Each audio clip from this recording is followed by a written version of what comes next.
السلام علیکم ورحمۃ اللہ وبرکاتہ۔ بسم اللہ الرحمن الرحیم۔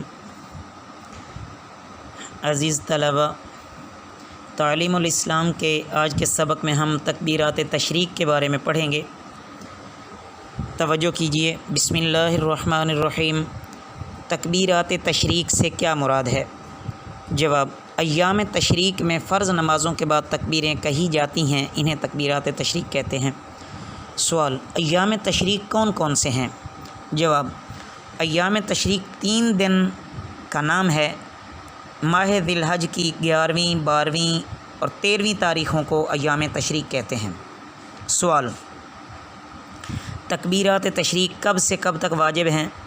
جواب: یوم عرفہ، یوم نحر اور 3 دن ایام تشریق کے کل 5 دن کہی جاتی ہیں۔ یوم عرفہ ذی الحج کی 9ویں تاریخ کو اور یوم نحر 10ویں تاریخ کو کہتے ہیں۔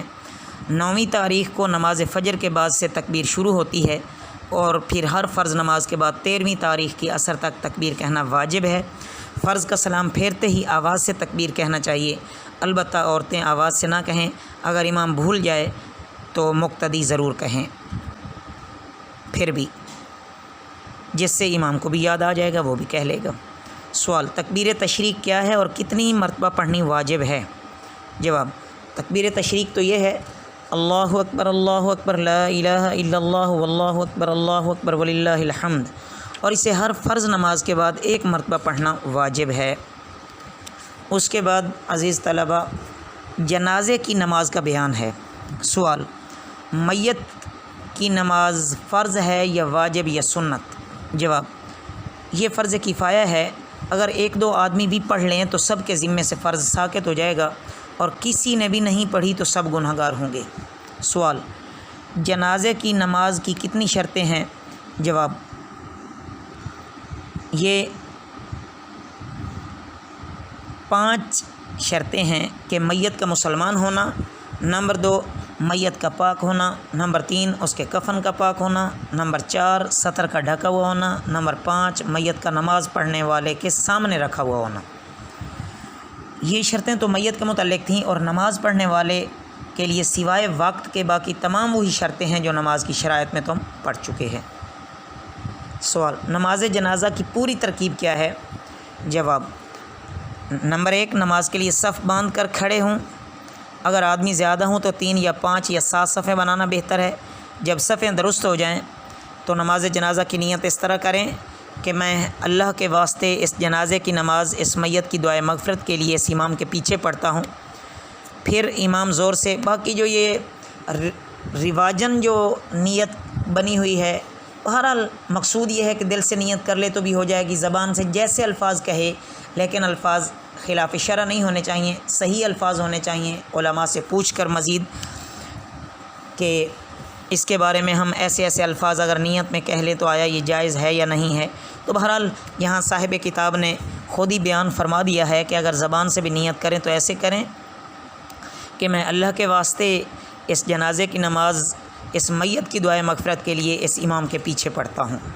اور اس کے بعد امام زور سے اور مقتدی آہستہ سے تکبیر کہیں اور دونوں ہاتھ کانوں تک اٹھا کر ناف کے نیچے باندھ لیں، اور امام اور مقتدی سب آہستہ آہستہ ثنا پڑھیں، اور ثنا میں وتعالی جدک کے بعد وجل ثناؤک بھی کہہ لیں تو یہ بہتر ہے۔ پھر امام زور سے اور مقتدی آہستہ سے بغیر ہاتھ اٹھائے دوسری تکبیر کہیں، اور دونوں درود جو نماز کے قادہ اخیرہ میں پڑھے جاتے ہیں، جیسے یہ درود شریف ہے، درود ابراہیمی ہے، یہ پڑھا جاتا ہے تو یہ پڑھیں۔ امام اور مقتدی سب آہستہ آہستہ پڑھیں۔ اس کے علاوہ اور بھی جو درود شریف آئے ہیں احادیث میں، یا جو عموماً یہ بھی پڑھا جاتا ہے: اللہم صلی علی محمد وعلی آل محمد کما صلیت وسلمت وبارکت ورحمت وترحمت علی ابراہیم وعلی آل ابراہیم انک حمید مجید، تو یہ بھی پڑھا جا سکتا ہے۔ درود ابراہیمی بھی پڑھا جا سکتا ہے۔ اور اگر جنازہ، پھر یہ دوسری تکبیر کی طرح تیسری تکبیر کہیں گے، اور اگر جنازہ بالغ مرد یا عورت کا ہو تو امام اور مقتدی آہستہ آہستہ یہ دعا پڑھیں، یعنی یہ تیسری تکبیر کے بعد ہے: اللہم اغفر لحینا و میتنا و شاہدینا و غائبینا و صغیرنا و کبیرنا و ذکرنا و انثانا اللہم من احییتہ منا فاحیہ علی الاسلام ومن توفیتہ منا فتوفہ علی الایمان۔ اور اگر نماز جنازہ پڑھ رہے ہیں اور جنازہ نابالغ لڑکے کا ہے تو پھر یہ دعا پڑھیں، اللہم اجعلہ لنا فرطا واجعلہ لنا اجرا وذخرا واجعلہ لنا شافعا ومشفعا۔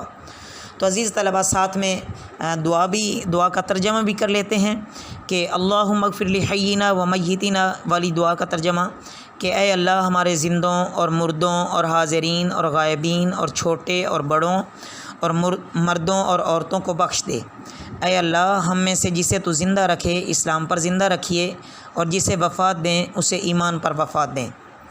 اور اگر جنازہ نابالغ لڑکے کا ہے تو پھر اس کے لیے اللہم اجعلہ لنا فرطا والی جو دعا ہے اس کا ترجمہ بھی دیکھیے کہ اے اللہ اس بچے کو ہماری نجات کے لیے آگے جانے والا بنا، اور اس کی جدائی کی مصیبت کو ہمارے لیے اجر اور ذخیرہ بنا، اور اس کو ہماری شفاعت کرنے والا اور شفاعت قبول کیا گیا بنا۔ اور اگر جنازہ نابالغ لڑکی کا ہے تو اس پر بھی یہی دعا پڑھیں، لیکن 3 جگہ اتنا فرق کر لیں کہ تینوں جگہ بجائے وجعلہ کی بجائے وجعلہا، اور شافعا و مشفعا کی بجائے شافعتا و مشفعہ پڑھیں۔ یہ صرف لفظوں کا فرق ہے، معنی وہی رہے گا۔ اس کے بعد امام زور سے اور مقتدی آہستہ سے چوتھی تکبیر کہیں، اور پھر امام زور سے اور مقتدی آہستہ سے پہلے دائیں طرف پھر بائیں طرف سلام پھیریں۔ تو عزیز طلباء اس کے بعد ہے نماز جنازہ سے فارغ ہو کر کیا کریں؟ جواب: نماز سے فارغ ہوتے ہی جنازے کو اٹھا کر لے چلیں۔ چلتے وقت اگر کلمہ شریف وغیرہ پڑھ لیں تو دل میں پڑھیں، آواز سے پڑھنا مکروہ ہے۔ میت کی پہلی منزل یعنی قبر اور حساب کتاب اور دنیا کی بے اعتباری کا دھیان کریں، اور دل میں میت کے لیے مغفرت اور آسانی کی دعا کرتے رہیں۔ پھر قبرستان میں پہنچ کر میت کو دفن کریں، جیسے شریعت کا حکم ہے اس کے مطابق دفن کا انتظام کیا جائے۔ بقیہ انشاءاللہ آئندہ سبق میں پڑھیں گے۔ وما علینا الا البلاغ المبین۔